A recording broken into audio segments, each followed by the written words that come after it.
NBC 10 News starts with breaking news. That breaking news from Connecticut, where we have learned at least 7 people have died in this plane crash at Bradley International Airport. The World War II era B-17 crashed this morning after reporting some kind of issue when it was still in the air.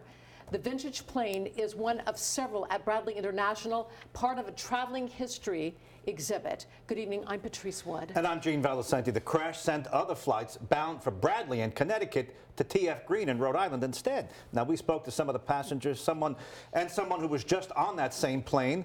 Team 10 coverage tonight. First, Brian Crandall is live in Windsor Locks, Connecticut with new information. Brian?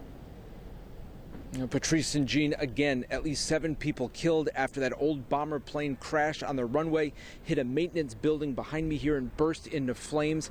The tail of the plane can be seen above the emergency vehicles from our vantage point here. There were 7 other people who were hurt in the disaster. Fire engulfs the World War II plane after it crashed just before 10 o'clock. The B-17 bomber was part of a traveling tour of old war aircraft visiting Bradley Airport this week. 13 people were on the plane, 10 passengers, 2 crew, and an attendant. A person on the ground was also hurt as the plane hit a building used to store de-icing fluid at the airport. The engine was sounding a little bit rough. Roland saw the plane above, turning to land. Next thing I know, black cloud of smoke. I said he crashed. But I noticed that it was kind of flying rather low. Linda McGrath had just taken a picture of the plane overhead. I saw after it had kind of gone down really low, then I saw the smoke come from beyond the building. After the crash, firefighting foam surrounds the wreckage. The plane had taken off from the airport not long before. The aircraft indicated to the tower that they were experiencing some type of problem with the aircraft.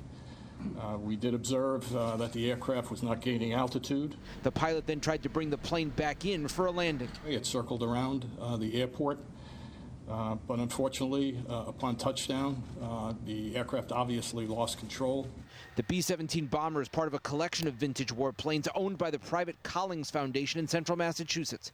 The organization says in a statement, "Our hearts and prayers are with those who were on that flight." These are husbands and wives and brothers and sisters and children and all members of our Connecticut family. Authorities will be giving another update shortly. Bradley Airport here was closed for more than 3 hours after the crash, reopening at 1:30. We're going to continue our coverage now with NBC 10's Lindsay DeLucia live at TF Green Airport, where the planes that were supposed to come here were sent while the airport was closed. Lindsay? Yeah, Brian, that's right. Travelers here earlier told me it was just a small inconvenience on their end after an abrupt announcement on their flight from Charlotte, North Carolina. They just came on and said that the plane was going to be diverted. Nanette Skews was on the plane flying from Charlotte to Hartford when that announcement came over the speaker. There was a B-17 that had crashed at Bradley. That's really all passengers were told. There was no information about the extent, if anybody was hurt. Skews said she immediately hoped everyone was okay, but they had no way of knowing until they hit ground in Warwick and saw pictures of what had happened at the destination where they were supposed to land. I got off the plane and I had all these text messages. Are you okay? There was a plane crash. How are you going to get home? Do we need to come get you? Christy Wright was also one of dozens of passengers redirected to TF Green. Airport officials say the Charlotte flight was one of 3 that landed in Rhode Island instead of Connecticut. Another American Airlines flight from Chicago landed just after 10 a.m. and one from Minneapolis set to land just after noon. We were told that flight from Minneapolis did land at TF Green, but passengers stayed on the flight and were taken to Bradley once it partially reopened around 2 o'clock. The diversions left many rerouted and figuring out a new way to get to where they had to go. Our ride's arriving in 1 minute. $100 on Uber. So, and we'll split it with my coworker and another gentleman that we met.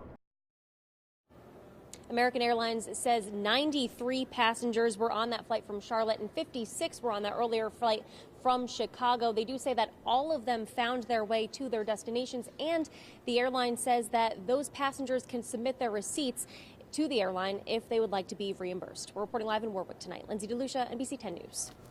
All right, Lindsay, thanks. New at 6, we're hearing from a local man who just flew in that same B-17 up in Worcester. And another local man who just toured it at Quonset. NBC 10's Danielle Kennedy is live in the studio with their reaction tonight. Danielle? Hi, Patrice and Jean. Both men said they got the chills when they heard the news today. The B-17 crashing in Connecticut just weeks after they were inside of it as part of the Wings of Freedom tour. This is video from Mark Drapo's ride in the B-17 just 11 days ago. His 30-minute flight took off from Worcester. He said 10 passengers were on board with 2 crew members and an assistant. He said they were allowed to move around the plane while it was in the air, calling it the experience of a lifetime. And this photo is of Bruce Morris and his son, who were also just inside the B-17. They toured the plane when it stopped at Quonset State Airport last month. Both men say they're still in disbelief. I couldn't believe it this close to home, especially right after I was on it. It didn't seem real. It still doesn't. We got goosebumps, chills, speechless. We couldn't believe that happened. It was so sad, especially for the lives lost, but also for the history of the plane that was lost. Morris's grandfather was a tail gunner in a B-17 in World War II. He says only 8 or 9 of them left are permitted to fly. Live in the studio tonight, I'm Danielle Kennedy, NBC 10 News. Incredible story. Thank you, Danielle. Well, a thorough state and federal investigation into this terrible crash is just beginning. We'll have updates in the coming days, and you can find the latest developments anytime online and on the NBC 10 News app.